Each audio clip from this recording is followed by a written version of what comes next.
My crime is to demand an equality. That's a crime I'm committing in this country.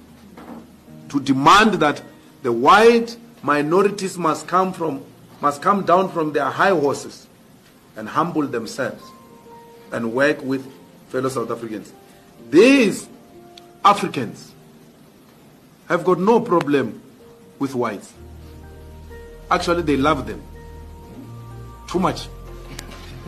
Some of them hate me because they think I hate white people. Or, hey, this one is going to make whites go. This one. They hate me for that. That's how much they love white people. They are prepared to sacrifice their own brother in protection of white people.